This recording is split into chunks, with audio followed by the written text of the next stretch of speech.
Today I'm doing Psalm 119, Part 8. And as always, I pray the Holy Spirit gets this to the right person at the right time. Starting in verse 121.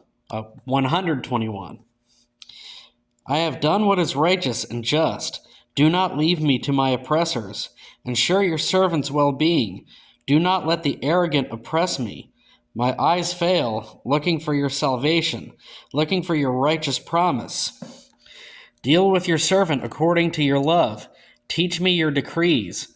I am your servant. Give me discernment, that I may understand your statutes.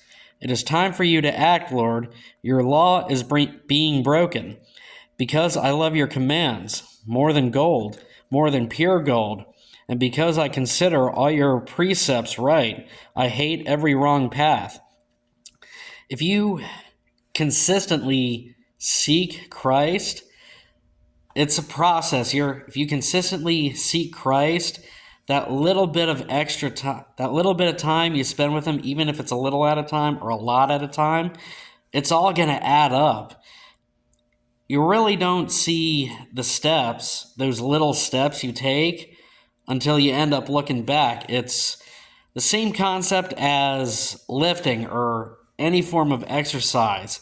Say you want to get in shape, you start off small because you're not used to exercising or doing those specific exercises, and you just stay consistent with it. You're not going to see the day by day, workout by workout, but let's say after even a month or two of consistent exercise, you look back and think, oh, okay, all those little steps added up.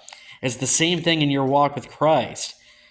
Could be reading a couple verses or one or two chapters at a time, a whole bunch of little prayers throughout the day, or one big prayer throughout the day, whatever that may look like for your particular case. All that little bit of time really does add up. Verse 129. Your statutes are wonderful, therefore I obey them. The unfolding of your words give light, it gives understanding to the simple. I open my mouth and pant, longing for your commands. Now that last one, that reminded me of Psalm 42, verse 1.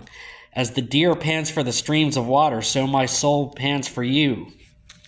That's how it really should be, because we were born into a world of sin, born into a world of spiritual death, and we need Jesus Christ to resurrect us spiritually.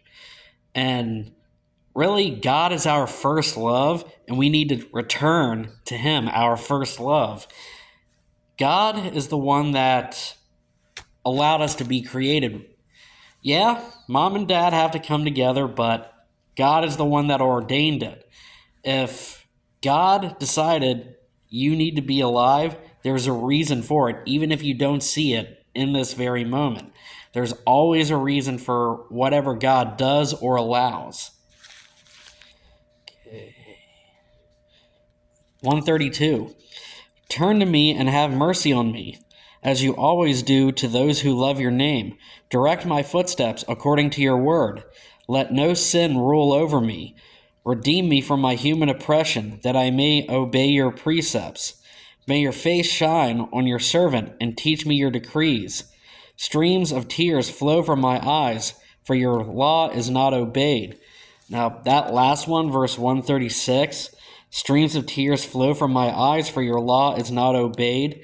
That's one way you can know for a fact that you're close to God, because if you see or hear about people doing things that are contrary to his word or contrary to the Spirit, basically living for the world, that's going to bother you. That's going to hurt you, because if that bothers you, then that means God's been changing your heart.